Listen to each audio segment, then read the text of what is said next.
You step outside your front door. You get in your car. You drive to get a gallon of milk.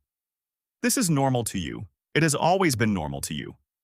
But it is not normal to most of human history. For almost all of the time humans have built settlements, you could walk out your door and reach a baker, a butcher, a neighbor in minutes. Somewhere along the way, that changed. And the real answer for why is far stranger than cars got popular.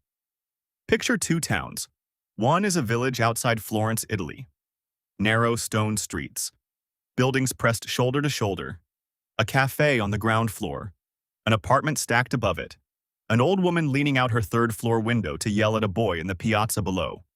The other is a suburb outside Dallas, Texas. Wide streets. Houses set far back from the curb. A 6-lane road half a mile away with the nearest grocery store on the other side of it. No sidewalk connects them. Both are considered normal. Both are considered home. But only one of them was built by accident. Here is the part that surprises people. The Dallas suburb is not simply what happens when humans have more land and more money. It is the product of a specific set of laws written by specific people at a specific moment in the 20th century.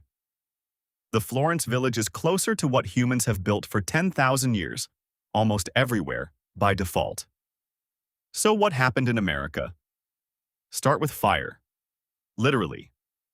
In 1871, the Great Chicago Fire tore through a city built mostly of wood, packed close together in the European style. After the smoke cleared, city planners drew a conclusion that would ripple across the entire country for the next century. Density, they decided, was dangerous. Fire spreads faster when buildings touch. Disease spreads faster when people are packed in. The solution, they believed, was space. That idea might have stayed a fire safety footnote, but it collided with something else. In 1916, New York City passed the first comprehensive zoning law in the United States. The stated goal was reasonable enough: keep smoke-belching factories away from apartment buildings. But zoning did something no one fully predicted. It gave city governments the legal power to dictate, block by block, exactly what could be built where. Once that power existed, it did not stay narrow for long. By the 1920s, planners were using zoning for something the original law never mentioned: race and class. A landmark 1926 Supreme Court case Village of Euclid versus Ambler Realty upheld the right of local governments to separate single-family homes from apartment buildings entirely.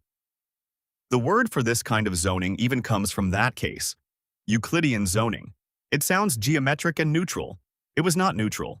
Historian Richard Rothstein has documented how these zoning tools were used deliberately to keep working-class and black families out of the newly drawn residential-only districts. Districts that just happened to require the kind of standalone house with a yard that only wealthier white families could afford. You feel the ripple of that decision every single day, whether you know it or not.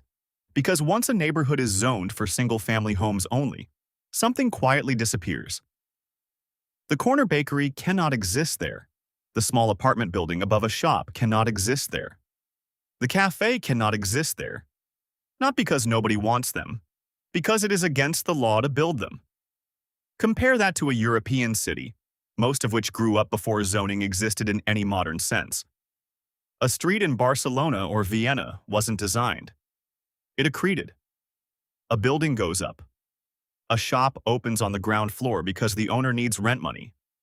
A family moves into the floor above because it's convenient to live near your work. Over centuries, without anyone drawing a master plan, mixed-use density becomes the water everyone swims in. Here is where the story gets counterintuitive. You would think Americans simply prefer space and privacy, and that's why suburbs won. But researchers keep finding evidence that points the other way. Urban economist Jane Jacobs spent decades arguing, and later research backed her up, that people are drawn to exactly the kind of mixed, walkable density that American zoning law made illegal. In her observations of West Village life in New York, she noted something almost embarrassingly simple. Streets with shops, foot traffic, and short blocks felt safer and more alive than streets of isolated houses, because there were always eyes on the street, strangers looking out for each other by accident, just by being present. And this isn't only a mid-century observation. A 2019 study from the National Association of Realtors found that a majority of Americans, when asked directly, say they would trade a larger house for a smaller one within walking distance of shops, parks, and restaurants. The demand for the European-style neighborhood never went away. The legal permission to build,